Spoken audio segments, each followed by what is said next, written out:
All right, what is up, guys? This is Breakfast with the Brand, the number one podcast in the world for entrepreneurs and leaders who want to build industry leading brands.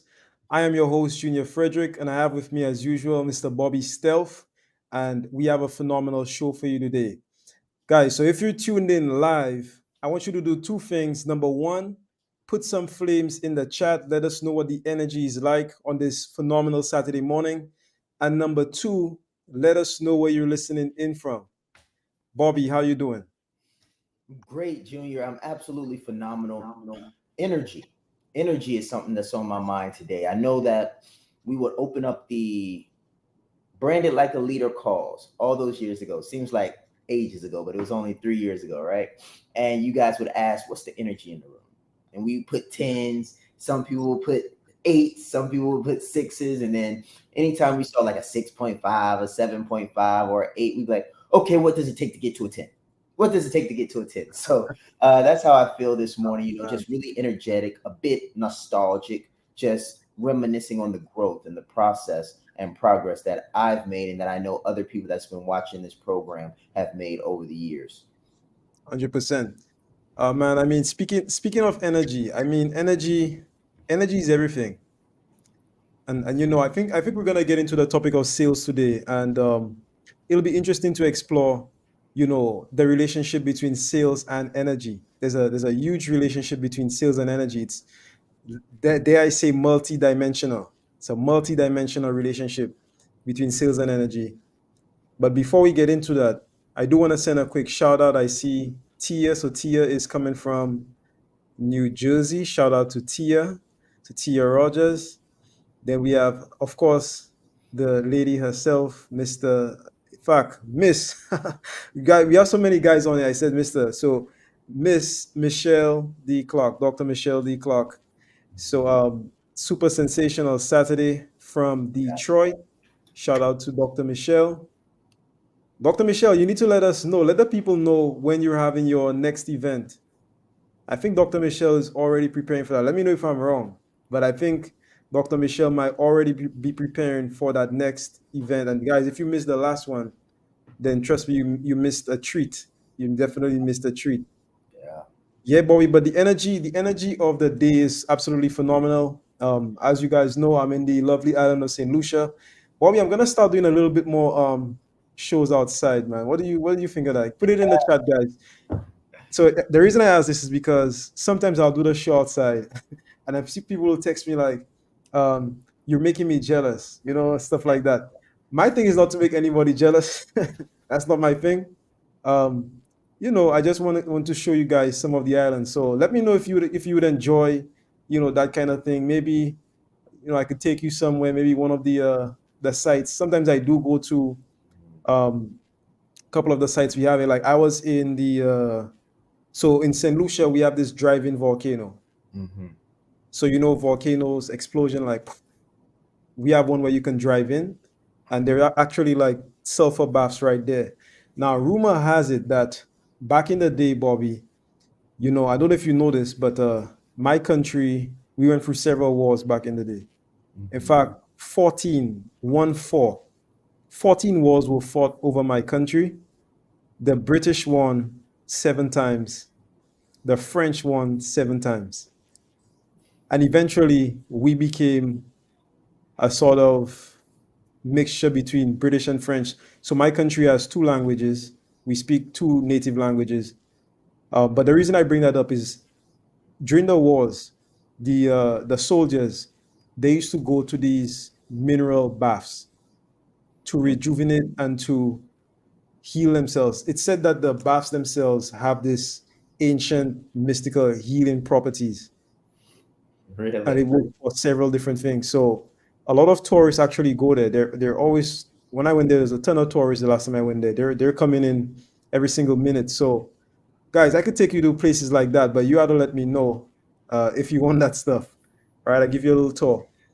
But that's enough of that. I see Dr. Michelle says yes, show outside. Goals, yes, definitely goals.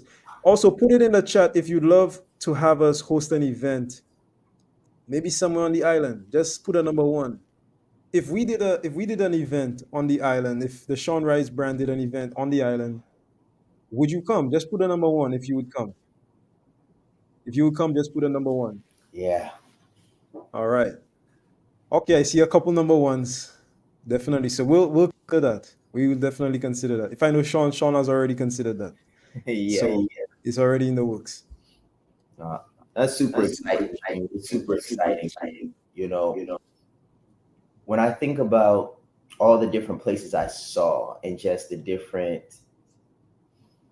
people and cultures, because I was fortunate enough to go to the military where I traveled on the Marine Corps dime. So I went to Chile and Peru and Colombia and Cuba and various other countries, Iraq and Kuwait, Germany, Spain, and I'm just meeting all of these different people and all these different cultures.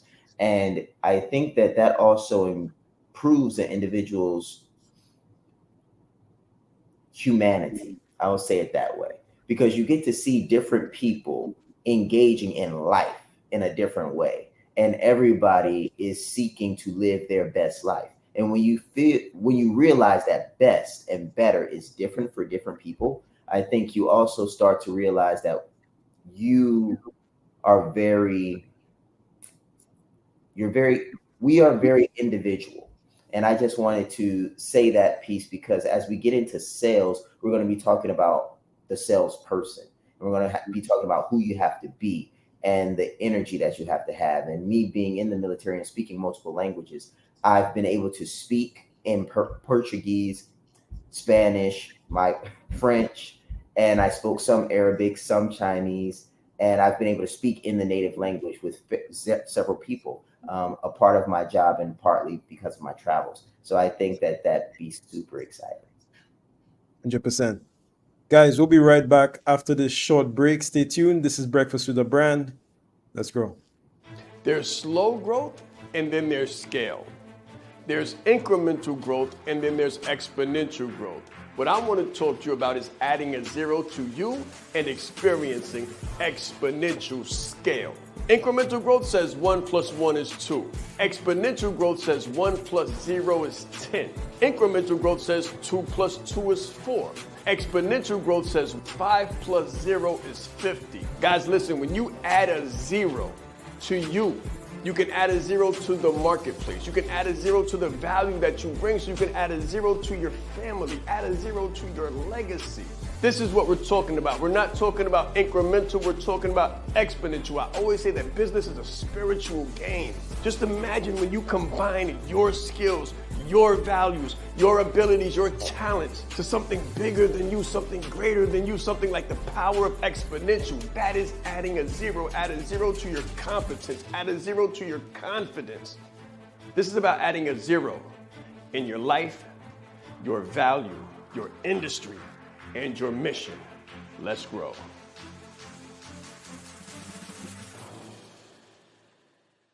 Confidence is key. Most of the people I work with, they have the education, the experience, and the expertise. We call those the 3 E's.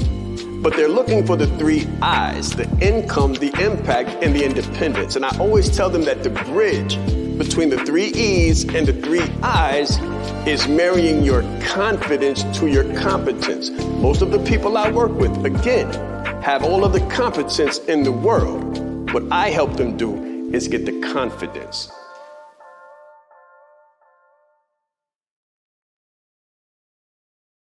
All right, guys. So we are back. And I believe, Bobby, we're about to get into the high ticket sales, if I'm correct. 100%. 100%. Because what I've noticed is a lot of people are trying to build their businesses and they're coming from corporate or they're coming from doctorate backgrounds and things of that nature. So they've got a certain lifestyle that they're trying to maintain as they make the transition. So what that means is they're not really going to be able to maintain their standard of living with low sales.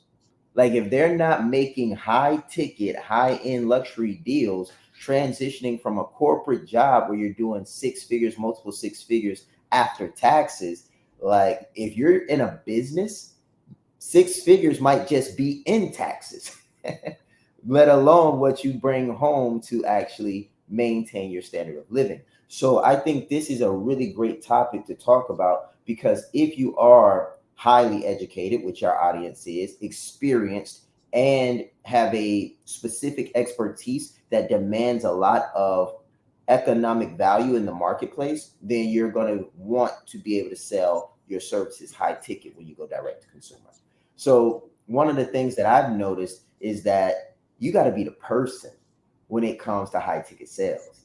Like, if you have any ounce of doubt in your speech or in your tone, or you come off as not believing in yourself or lacking confidence, it's like high ticket is out the window for you.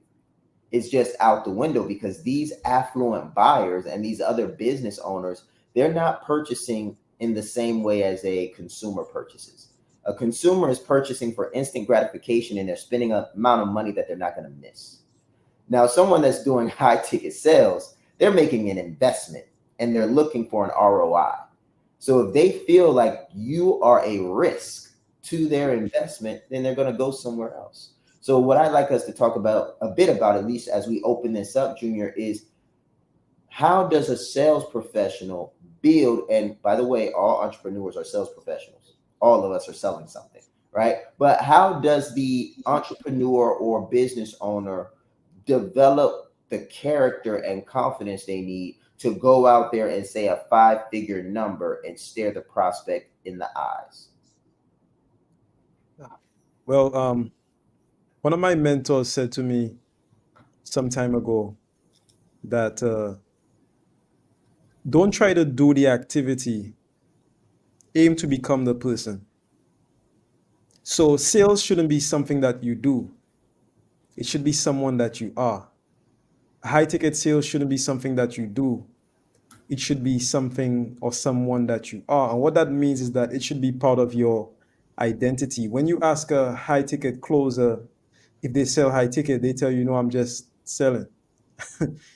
So I'll put it this way. There's a difference between coaching and being a coach. It's a difference between selling and being a salesperson. There's a difference between speaking and being a speaker.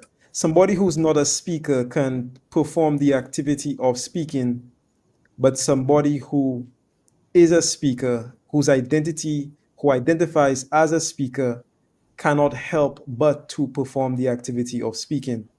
Now, when you look at high ticket sales, it literally just has to be somebody that you are. And when we talk about energy, in the Caribbean, we say vibes. Okay, so energy for us is vibes. So either you have good vibes or you have bad vibes, right? Now, when you want a discussion with somebody could feel your vibe. So it's not only about what you say, right? It's also about the things that are not said. And energetically, people could feel if you really and truly, like literally believe in what you're saying. So if you come on a call and you tell somebody this thing is worth, let's say 20K, they can read your energy and they could tell, I don't know, man, like something's just off about this. Yeah. And you hear prospects say like, I don't know what it is. I need to think about it or whatever, right? It's just because something is just off. And it's not necessarily that you said the wrong thing. It's just that you had the wrong vibes. Like, like I said, Bobby, you have to actually believe. So what I'm saying in a very simple sense is that it's all about conviction. It's about the transfer of conviction. And if you're 100% convicted in what you're selling, it's literally like going downstairs, going to the fridge, opening up the fridge and picking up a glass of water. That's it. And if it's not like that for you, then it means that there's some chink in your identity that is preventing you from saying those high prices. And that, Junior, is something that a funnel can't fix, you know? Like, it can help. Like, if you get a funnel and you don't have to engage with the person, then sure. They never meet you. And as long as your product is properly copywritten and well positioned in the marketplace and you have some kind of brand, then maybe you can make a few sales just through a funnel. But the reality is, if you're trying to spend, or you're looking to do business with someone that is spending significant amounts of money, they want to talk to someone. And the someone that they talk to is likely going to be you if you are in that development and building business stage. And a lot of people are at that stage, even if they're making seven figures. I know many CEOs that have seven-figure businesses and they are still selling their product just at a very high level. And they still have sales professionals under them. So what do I say that for? I say that to say you can't get away from becoming the person. And that's something that is unavoidable. So another thing that I wanted to share was my experience yesterday. So many of you all know about Mr. Bannister, the person that broke the 4-minute barrier or something like that. So nobody, what was his name? It's called the 4 minute mile. He Yeah, broke the 4 minute mile. Yeah. the 4-minute mile. So when he broke that, everybody was breaking it. They were like, wow, we can do this now.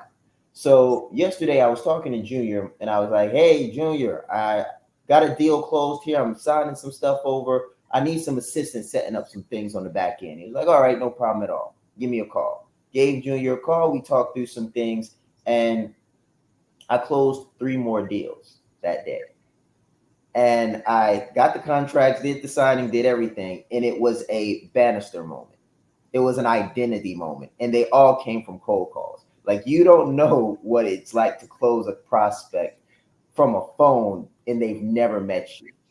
That's even different from setting a DC because there was no qualifying really. It was just they were on a list, you called them. All of these individuals were on a list, cold called, and closed in less than 20 minutes. Now, how did that happen? How did that happen? Junior said, hey, your first one, man. There you go. Good job. Wait, get after it. This is how you do it. And then I said, I took that confidence, I took that conviction, and I took it to the next call. And boom, before I knew it, the next person did it. I got on another call, and boom, a third person did it. And I sent my screenshots up to management, and they were like, looks like you got yourself a system going here. And the system was me. Self-belief. It was just like, okay, it's doable. And I took that conviction and I conveyed that conviction over the phone with enthusiasm and authenticity, and people were signing contracts. So it is really just that simple. Sometimes it's just a shift in frequency. And when you get the first one, the next one is a little bit easier, and the next one is a little bit easier. So, Junior, have you ever found yourself hit a run? Like you close a deal and then you get the juices going, and then everybody else that gets on the phone are just closed from that energy? Oh yeah, man, definitely. In fact, I I experienced that my first weekend in closing. So I started closing on a I think it was a Friday. That was a couple years, maybe I don't know, a couple years ago. And when the first person said yes, I said, okay, I have something going here. Second person said yes. I said, all right. The third person said yes. I said, okay. Then I'm like, okay, where's the next one? So I'm like, okay, where's the next person? And then fourth person said yes. And I'm like, okay. So yeah, I like, okay, I'm doing something here. So yes, Bobby, I've absolutely experienced that. And what I can tell you about those kinds of moments, it becomes a moment where you're sort of you've cracked the matrix, so to speak. It feels like you've cracked the matrix. It feels like you've you sort of exist outside of the world, and you could see all of the lines in the matrix, and you're just chilling like what's his name, Morpheus. And Yeah. you could come in, you could enter the matrix, and then you could just come out when you feel like, and you could chill, and then you could put on your glasses, enter the matrix again. That's what it sort of feels like. Yeah. If you guys have had that moment. But yeah, man, I've absolutely experienced that, and I think that comes from just conviction. Mm-hmm. And the interesting thing, Bobby, is that the next one is easier than the first one, Yeah. and then the next one after that is like you're not even trying, right? Right. So it's You it's an know. interesting thing. It's an interesting thing.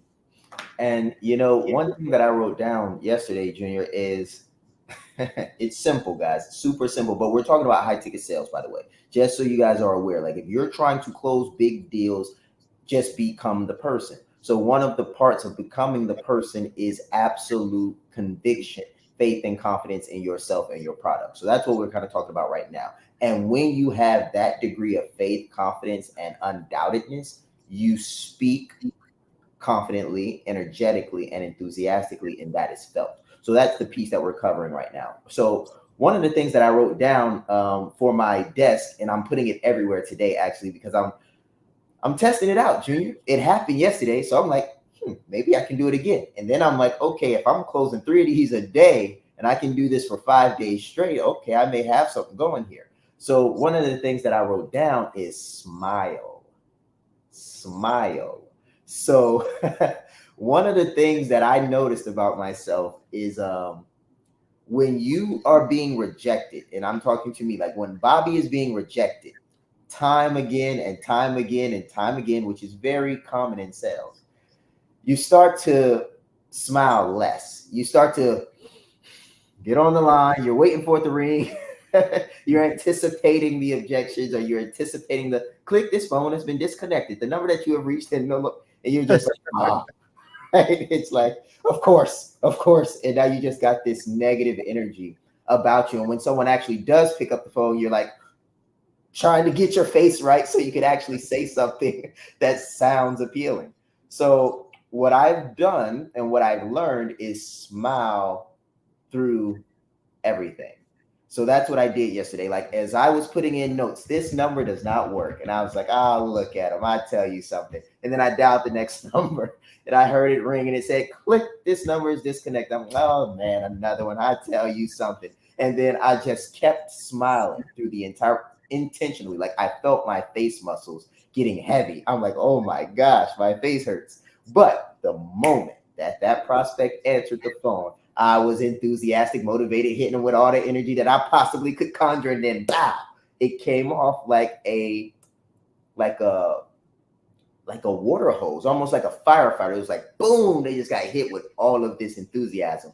And I wanted to share that with you because I have found that when I smile through the adversity and through like the missed calls, it's like a rubber band and it keeps pulling back, and back. And the more I'm smiling through the rejection, it's like somebody's about to get it. So it's like the pressure is building up. And what I noticed was that when people pick up the phone and they say hello, and I say, how you doing?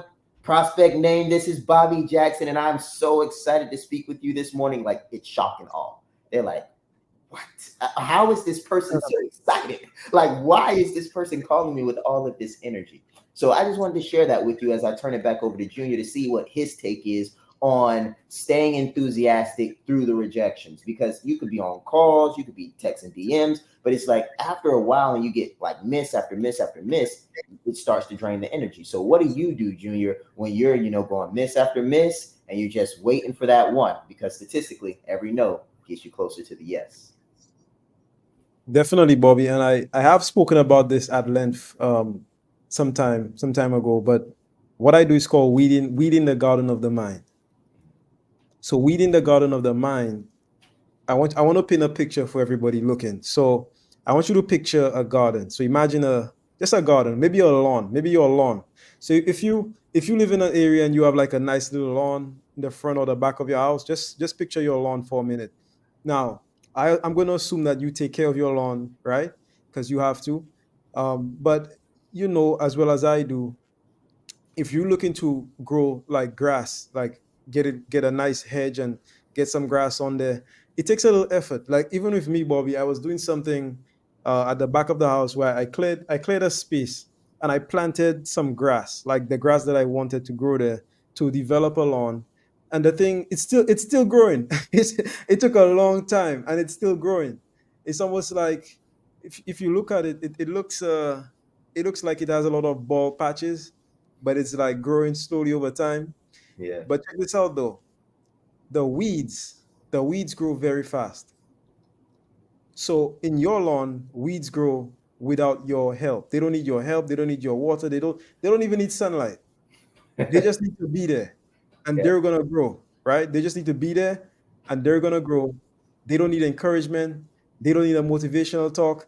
They don't need water. They don't need your assistance. They're gonna grow. And it's the same thing for the weeds in your mind. When a prospect tells you no, you're like, okay, that's okay. When another one tells you no, you're like, hmm. Then another one tells you no. You're like, maybe they're onto something. They say, oh, your product is too expensive. I'm not so sure. When 5 people tell you your product is too expensive, you start to think like, hold on, maybe these people are onto something. Maybe it is too expensive. Maybe I'm the problem. Maybe it's not them. Maybe it's me. And what starts to happen is that little weed starts to grow in the garden of your mind. And you know as well as I do, the bad stuff grows faster than the good stuff. Now, I want you to imagine that you have 10 different objections. Number one, it's too expensive. Number two, I need to think about it. Number three, you're calling me too early. Number four, and you can go on and on and on and on. You could have like 10, 20 weeds, all from objections that you've gathered over the months, right? And Mhm. those things start to grow and germinate and proliferate faster than the good stuff. So, in order for you to maintain that good energy, maintain your good vibes, just maintain your state. It's about state management, Bobby. In order for you to maintain that state, you have to do what I call weeding the garden of your mind. And it's a very simple process, but you need specific things. You need to have a pencil. So, this is what I do. I take a pencil, I write down all of the self limiting beliefs that I have with a pencil. Then I will take a red ink pen. I will write, so I'll cross over the old self limiting belief and I will write over the self limiting belief in a red ink pen. And then I will erase over the red ink when I'm done. So, what that does is it erases the limiting belief. And then when I, dust off my paper, what I see is the truth. So, for example, prospect says the product is too expensive. No, the truth is expensive is subjective. What may be expensive to one person may not be expensive to the next person. If my product can produce 10 times whatever the prospect invests, then my product is not too expensive. In fact, it's not expensive enough. In fact, it's not expensive at all. That's the truth. So that's what I do.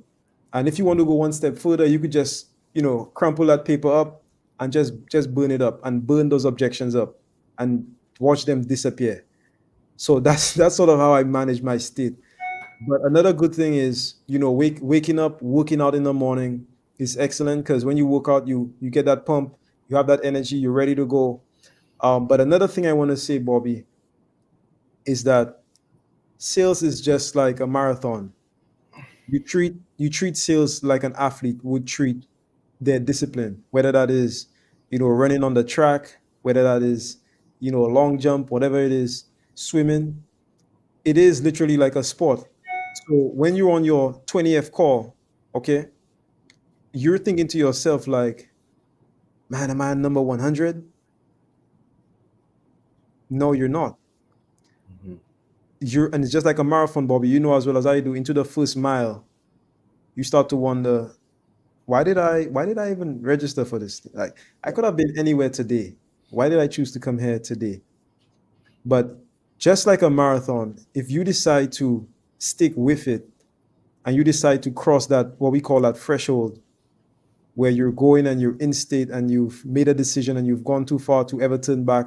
And you know what I'm talking about, Bobby, when you're there, like you've decided, okay, I'm here, then magical things start to happen. And I think that's what you experience. Yeah, I think it is. I think it is. When we come back from the break, I think it'll be good to dive deeper into the price piece and how the brand and the price really come from the person. Because I think, as you just mentioned, some people think price is real. They don't realize that it's just value and value perception. So I'm interested to lay that out for the people and show them how the brand that they develop and the person that they become determines the prices that they can charge. In brand clarity, exactly what you're going to get is what it sounds like. Clarity for your brand. What is your color? What is your logo?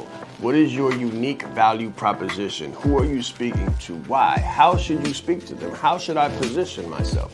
That's what you're going to learn in brand clarity. You need other people to have the same clarity on your brand that you do. But this is the gap.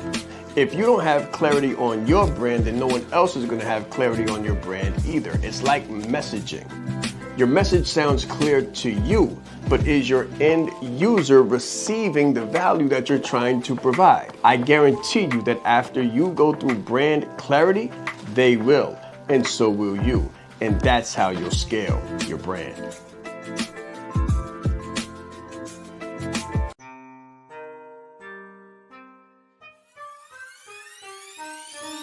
The reason why I did this and what I do is help leaders to become brands and brand themselves. You train people how to treat you like how you treat yourself. I teach authenticity marketing. If people can take advantage of you, they will in your personal or professional existence.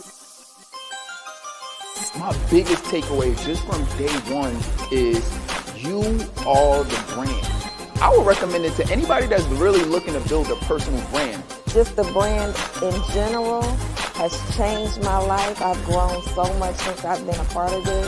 I see myself in what he does, and I believe in it just as much as I believe in myself.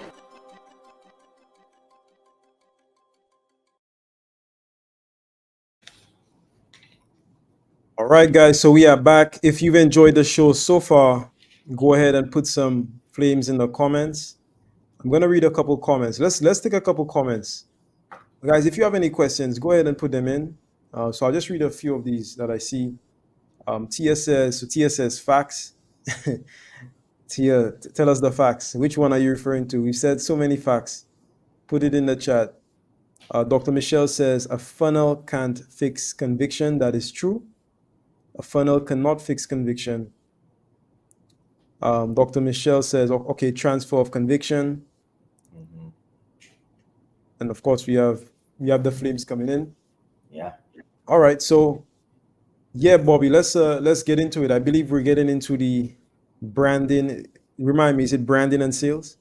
Absolutely. Absolutely. How the brand influences the sale, or influences the price rather, and the sale. So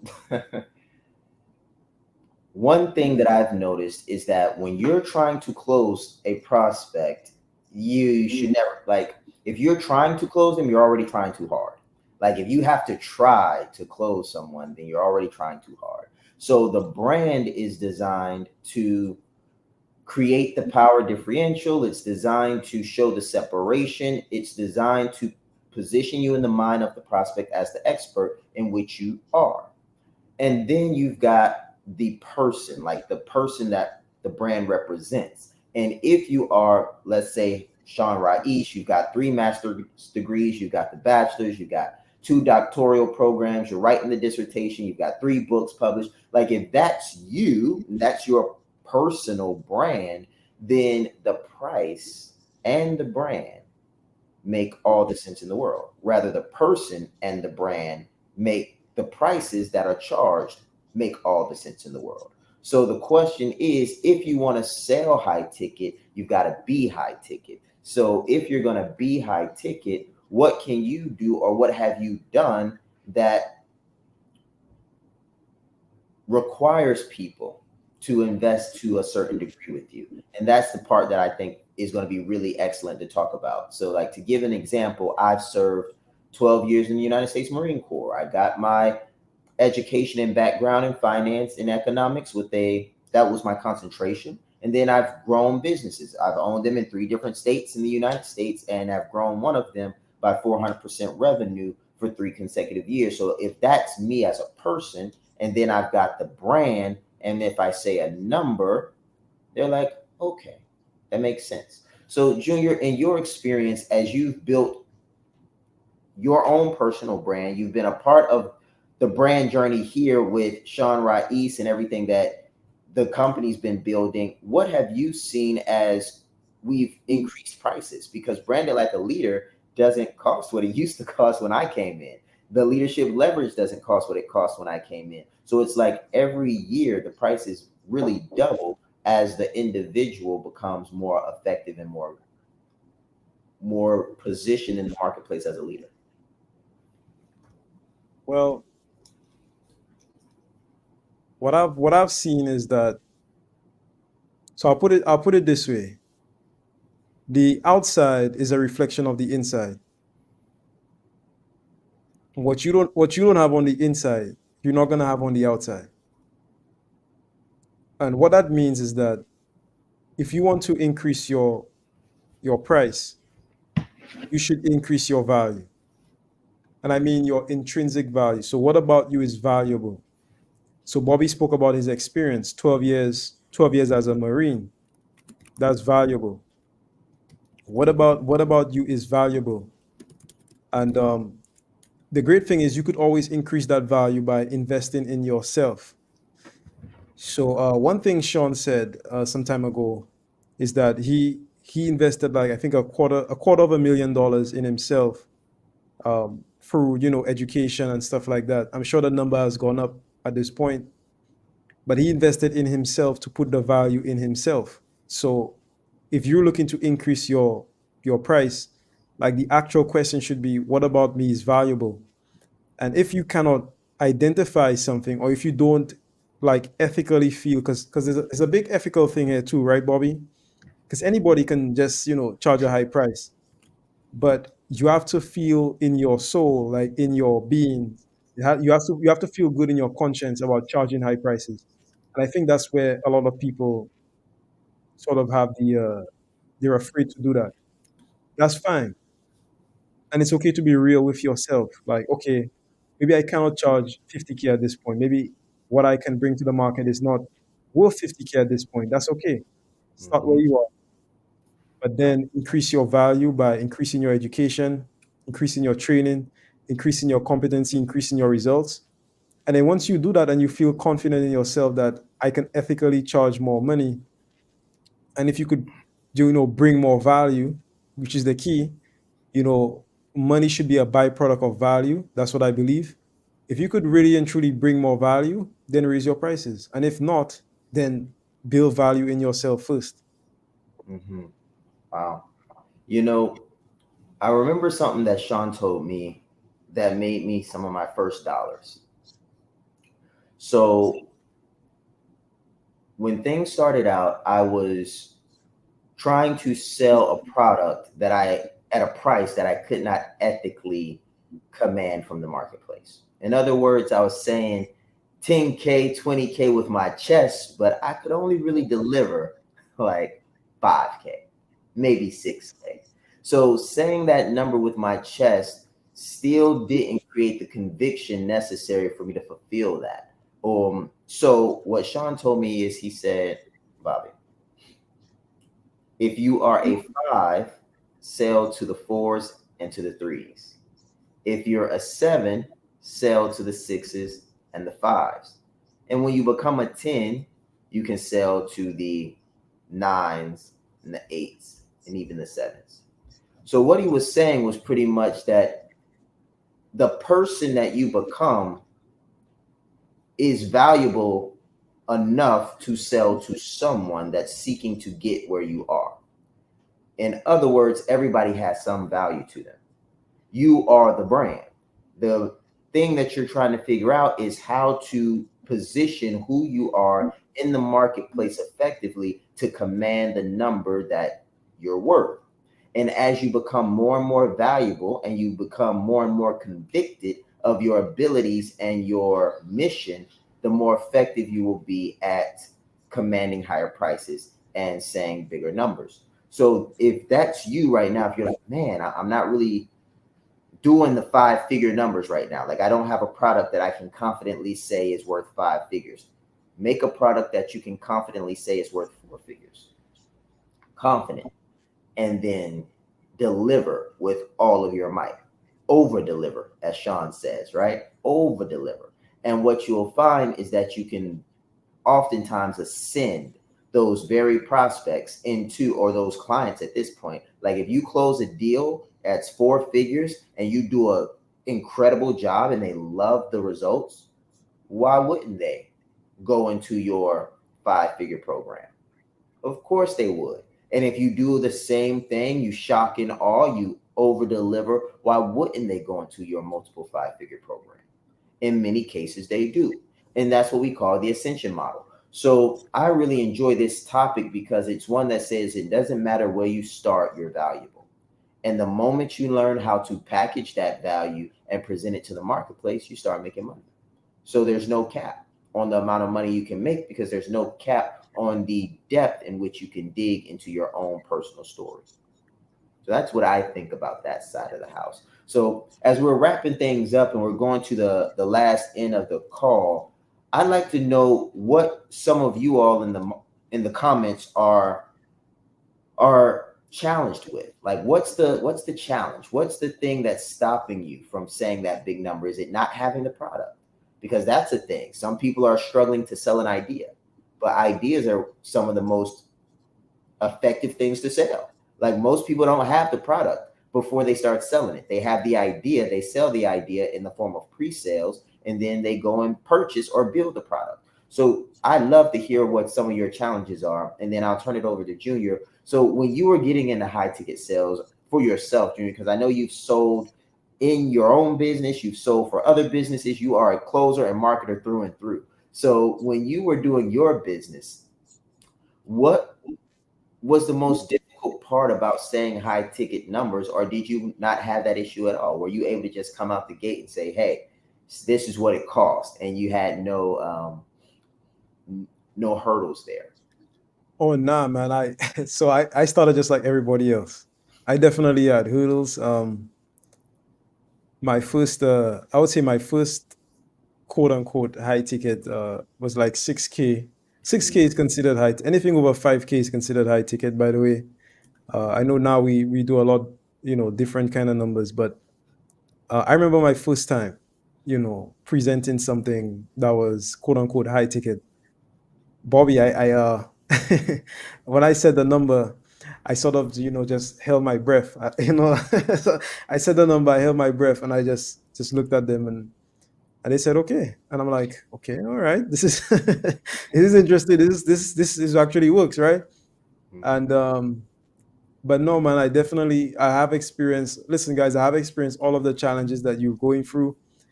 I'm not any special, more special than you. I'm just a regular guy from an island somewhere in the middle of the sea who is working his way up and out. You know what I mean? So that's just who I am. Um, but I have experienced the same things. And for me, what has helped me is just confidence. Two things. So competence and confidence. One thing I do have is I have a very, very,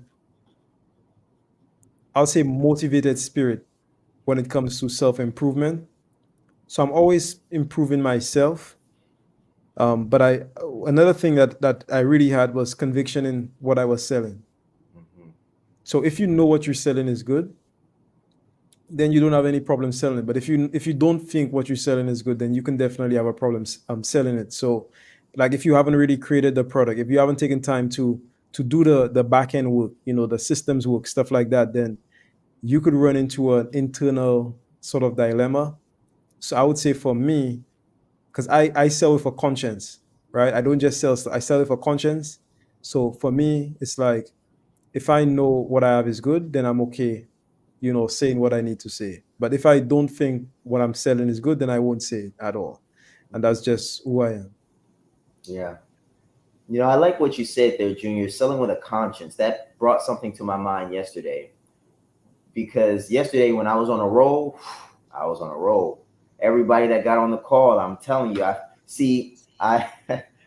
I was a little bit crazy in the sense that I convinced myself that whoever picks up this phone is in desperate and dire need of what I have to offer. And it's my duty to ensure that they leave with what they came for. Like that was my mindset. Now, I want to point out though, I still kept my conscience. And I remember saying to an old lady, I don't think that, I didn't even say I don't think, I said to the individual, based on what you've shared with me so far, you would not qualify for one of our programs at this time, simply because we don't plan to put anyone under financial hardships. Our goal is to help you. So I can get in touch with you when things have settled down or recovered or so on and so forth. I said something like that. And the person thanked me. They said, here's my information. Call me back again on this date, and I would love to hear from you. By the way, I got a girlfriend here that I'm doing her hair. She's also in the salon business. Would you like telling her about what you do? Maybe she's a good prospect. I was like, what? This lady was literally at her place of business, her entrepreneurial endeavor, building herself back up. And as she was working on a client's hair, she knew the client was also a business owner and was like, hey, I put you on speakerphone. I might not be the best candidate at this time, but maybe she is. Could you give us some more information? And that, I think, is exactly how you build a career in sales or a business, which a sales career, in my opinion, is nothing more than a sustainable business, because every business is in the business of sales. Like if you run out of sales, you run out of business. Like it's over. There's no way to stay in business without sales. So in my mind, that's one of the best ways to build a sales career or to build a sustainable business is by being honest, selling with a conscience, qualifying and disqualifying with integrity and courtesy. You know, you don't have to be disrespectful or rude when you tell someone they can't afford your services. You can be very forward with them to the point where it says we're not a good fit now. But I would love to stay in touch with you because I know with your spirit, your enthusiasm, and what you share with me right now, you're on your way to the top. And I want to be there when you need us. How's that sound? And that's a very, polite way of telling someone, keep doing what you're doing. If you need anything, we'll be here for you. And here are our free resources to help you along the way. So I just wanted to share that with the audience because it's it's all about ethics, when you get to certain numbers, because everybody wants to grow, everybody wants more, everybody's willing, like that has money in their pocket is willing to put it out, they're spending it on something, right? It's a matter of, do you ethically take it? And I think if you unethically take dollar after dollar after dollar, if you've seen anything that we've done, all money's not green. It creates a weight, I think, on the conscience. But I see Tia put something down here, so I'll go ahead and read it. um, I struggle with if the product produced will be effective for others, as I cannot transfer what's in me to others. I also struggle with putting a price to the experience and knowledge obtained this far as a love of life and living true to who I am. Not sure if I'm clear enough on the topic. Interesting. So I'm going to try to dissect this and turn it over to Junior as well, but I want to make sure we understand you right, Tia. So it sounds like you're saying the challenge you're having is transferring your feeling of conviction to the prospect because you don't know, in fact, if the product is going to work or not because you're still building it. And you're also struggling with setting a nice high price on it because of your knowledge, maybe your competence. Is that what you're asking? Or are you asking me something else? Junior, do you have more clarity on this? Yeah, I can answer that. So she says, I struggle with if the product produced will be effective for others, as I cannot transfer what is within me. So let's just dissect it. So Tia, so here, check this out. If you struggle with that, then most likely you just don't know. It's okay not to know. You just don't know. Mm-hmm. And that's why we say marketing is a fancy word for research. So if you don't know, I would say give it away for free. Find a way to give it away for free. And then you'll know if it's effective. That's what I did. When I started, I gave away what I did for free. And I still do, to this day, I still do free stuff. I've never stopped, Bobby. I still help people out. And then, I don't necessarily charge them. I don't charge for everything I do, even if I should. And I'm not saying that you should, but, I just help people out all the time.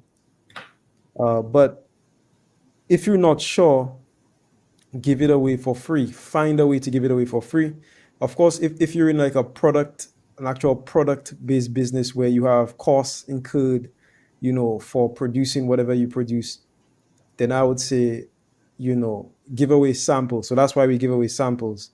give away samples of your product, gather data, see if people like it, see if they don't like it, give them a feedback form after they try it. If you're doing a coaching business, run an accelerator program where instead of doing like 8 weeks, you do like 8 days, right? You do a mini version of it. And then at the end of the accelerator, you can give them a feedback form where they let you know what they like, what they don't like, what they think you can change, what they'd like to see, what they'd like to add, what they'd like to take away.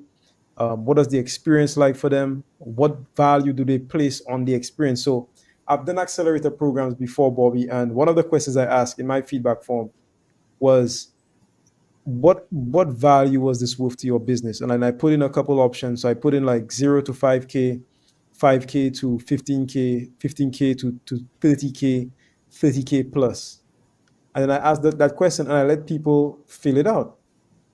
And people will tell you what it's worth to them. And then that's how you go tier. You go based on data. So I would say find a way to give it away for free and then collect the feedback. Now, she says, I also struggle with putting a price to the experience and knowledge obtained thus far as a love of life and living true to who I am.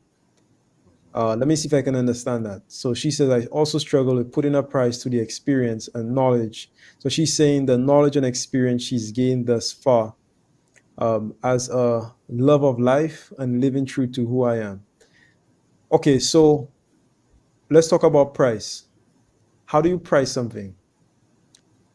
Bobby, my my thing is I always try to do a price at 1/10 of the value. In other words, if I can help you generate 50K, to me, I have a right to charge you at least 5K. If I can help you generate 10K, I charge you 1K. If I can help you generate 100,000, you have to pay $1 million. That's the way it is. No, if I if you have to pay 10K, sorry, I multiplied there. Okay, but you guys get the point. So what I'm saying to you, Tia, is find out what value, in other words, what utility. Value equals utility, meaning that if somebody uses your product, okay, what is the value, the monetary, if it's a kind of thing where you're helping them generate income, what is the monetary value that you're bringing to their business, either in the time that you save them or in the actual money that you can help them generate if they go through your steps. If you can confidently assess the situation and say, well, I can help somebody generate $100,000 if they go through my product or my program, you have a right to charge at least 10K for what you do. If you can confidently say that I can help somebody save, let's talk about time. If I could save somebody 100 hours, okay, what is 100 hours worth to them? And then you charge that, right? If you could create a phenomenal experience, what is that experience worth to them? And then you charge based on that. So that's how you price. So you price based on value, but I use a rule of 1 to 10.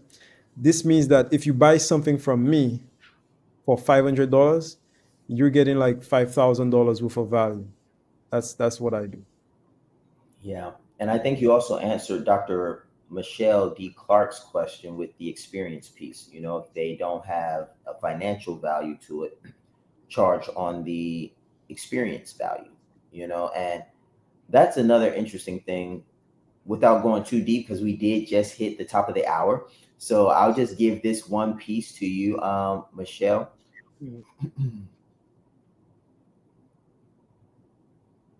People, there's this thing called willingness to pay. Now I'm going to give you a very somewhat technical definition, but this is because you do have a unique situation in what you're selling. So there's this thing called willingness to pay. It's an economic concept that says people on the market are willing to pay this amount of money for it. Then you've got ATP, which is ability to pay, the amount of money people actually have to give for something. And then you have this last concept that we call market surplus. And what that means is, are you able to produce the experience at a profit, and are they able to purchase the experience at a discount? Now, what this means, and again, this is like technical finance and economics pricing, but because you're not able to just say, hey, this is the economic value of it, like this is how you actually price it economically and business wise, from finance theory and finance execution. So you would say to yourself, it cost me $500 to produce the experience. Okay. And the prospect or avatar is willing to pay $1,500 for it. Now, what this tells us is that the market surplus is $2,000, meaning $2,000 is the amount of value. So if you were to charge them the whole 1,500 that they're willing to pay, then they would get no value, no discount, so to speak. They pay their max, and you would get a surplus of 1,000 because you're getting a return of $1,000 on top of the 500 that you've already recouped. So what you would normally do is you would figure out what they're willing to pay, you figure out what it would cost you to produce it, and then you would simply subtract to find out what a profit margin would be for you to consistently, one, grow your organization, and two, continue providing services. I know that was a bit technical, but that's like the actual through and through way that I would price something as a CFO in your situation. Right. And I have a let me break that down because I'm not a CFO. All right. And I imagine that a lot of people are not, and they may need something that is a little bit more, rudimentary, like not so techy, right? So I would say another way to look at it, Dr. Michelle, find out what it costs you to produce the experience, like Bobby was saying. So in other words, I know you do retreats. So what did it cost you to actually do the retreat? And then you want to be able to charge, and that's per person, right? And then you want to be able to charge, I would say between 3 to 5 times what it costs you to do the experience per person. So if it costs you $500 to produce per person, you're looking to charge between 1,500 to 2.5 for the experience. Anything between there, you should have enough money to pay for the experience for the person because you have to pay for them. Then you should have enough to pay for like business expenses, overhead, stuff like that, and keep a little bit of profit for yourself if you just use a 5x multiple. So you'll be able to pay staff, pay for that person, pay for the business expenses like CRM, software, because we don't think about those things when we do events and stuff like that. We don't think about that stuff. We think about like just, the event, but there's, your business has a CRM, your business has a website, your business has all of these other things that need to eat, right? And then after all of those things get fed, then you get a profit. So charge, anywhere between 3 to 5. If you can get 5 times, then you can never go wrong with 5, because five times what it costs you will allow you to pay for the experience. It will also allow you to pay for all of your other overhead and all of your expenses in your business with regards to that experience, and then you'll have a profit for yourself as well. Yeah, that's beautiful, Junior. I love that. I love that approach too, and I'll share that one with more people because I definitely think a lot of people can resonate with that. 5x and push. 5x and keep it pushing. That's what I do, man. If that's how it is. You can't go wrong because you could pay for ad spend. Because check this out, there's marketing involved. So you have to market the event. You have to pay for your CRM. You have to pay for the website where you market the event. You have to pay for the people that are coming to help you out. If you have people like staff and stuff like that, you have to pay to get them there. There's a lot of expenses that you don't even think about. I guarantee you, if you charge 5 times whatever it costs you to do for one person, you'll be able to cover all of that and then still have something for yourself. Yeah. And once you've done that a few times, come see me and I'll show you what to do with the rest of it. All right. All right, guys. So this has been a phenomenal conversation as usual. Listen, let me just make a quick announcement. So quick announcement, and you'll be hearing a lot about this next week. We're going to be having a webinar on May 17th. So look out for that. Look out in your emails. Look out on Shaan's social media profiles, and then you'll hear a lot more about that. Also, as a reminder, we will not be on Monday at 8. Like I said, I think I announced this earlier this week, on Thursday, I think. So no Breakfast with the Brand live on Monday. We will be playing a recording, so you guys can tune in and you could, look at it again. We say in my country, if it's nice, you have to do it twice and sometimes thrice. So we will be playing a recording for you at 8. But then we will be resuming live after that. So just be on the lookout. Again, thank you so much for being with us. This has been amazing as usual, and have a phenomenal day. Let's grow.